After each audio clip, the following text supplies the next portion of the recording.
हम आजिज़ी को कैसे अपना सकते हैं। याद रखें, अल्लाह की बारगाह में आजिज़ी करने वाले पसंदीदा बंदे हैं।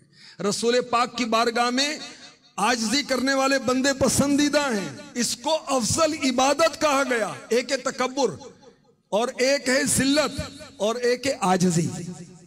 अपने आप को जलील नहीं करना मगर तकब्बुर भी नहीं करना, बीच में रहना है। बीच में क्या है? आजिज़ी। अब हम ये सुनते हैं कि आजिज़ी हम कैसे पैदा करें। ये तसव्वुर जमाएं कि मुझे मरकर रब की बारगाह में हाजिर होना है, सारा तकब्बुर चला जाएगा। जो इल्म की वजह से है या माल की वजह से है या ओहदे की वजह से है या कोठी की वजह से है या सवारी की वजह से है या उम्र की वजह से है, चौधराहट की वजह से है, वडेरा इस वजह से, ये सब खत्म हो जाएगा। मौत को याद करें, रब की बारगाह में पेशी को याद करें, अल्लाह की बारगाह में दुआ करें कि या अल्लाह मेरा तकब्बुर दूर कर, मुझे आजिज़ी अता फरमा दे। एक तरीका ये भी है। एक तरीका ये है कि अपनी खताओं और गुनाहों को याद करें, इससे भी इंशाअल्लाहुल करीम आजिज़ी पैदा होगी।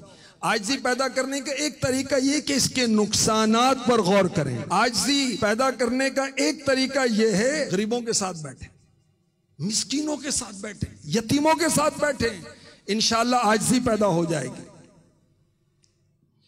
आजिज़ी की दौलत हासिल करने का एक आसान तरीका यह है कि मुसलमानों को सलाम करने में पहल करें।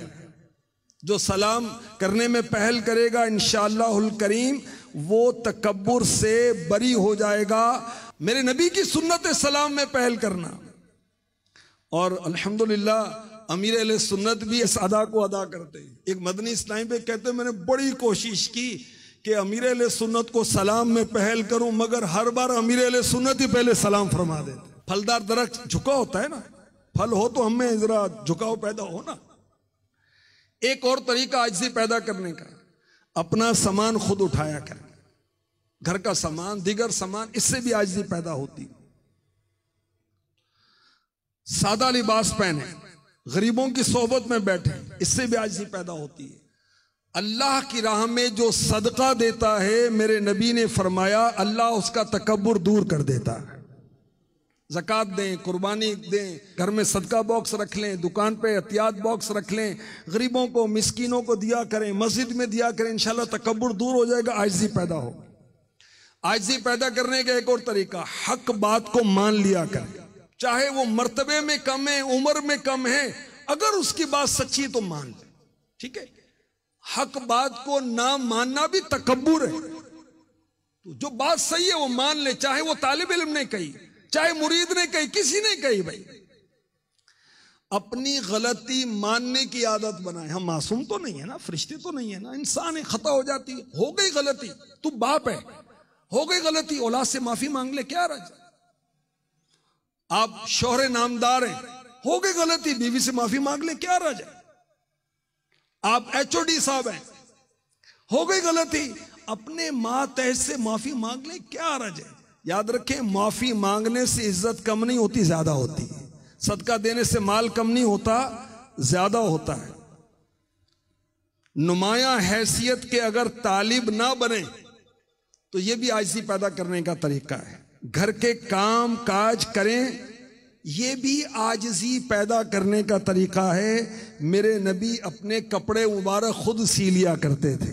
मेरे नबी सल्लल्लाहु अलैहि वसल्लम अपने मुबारक नालैन यानी जूते मुबारक खुद गांठ लेते थे।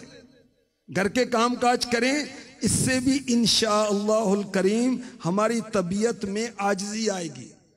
मुलाकात के लिए जाया करें, इससे भी आजिज़ी पैदा होती है। गरीबों के यहाँ जाएं, उनकी दावत भी कबूल करें, इस तरह भी आजिज़ी पैदा होगी। सादा लिबास पहने, सुन्नत के मुताबिक लिबास पहने, इससे भी इंशाअल्लाहुल करीम तकब्बुर दूर होगा, आजिज़ी पैदा होगी। और दावत इस्लामी के मदनी माहौल में आ गए, इज्तिमा में आने लगे, 12 दिनी काम करने लगे। मदनी चैनल देखें, सोशल मीडिया आप दावत इस्लामी के मुख्तलिफ प्लेटफॉर्म से देखें, उसको फॉलो करें। इंशाअल्लाहुल करीम ये भी ज़राए हैं जिससे हमारी तबीयतों के अंदर आजिज़ी आएगी।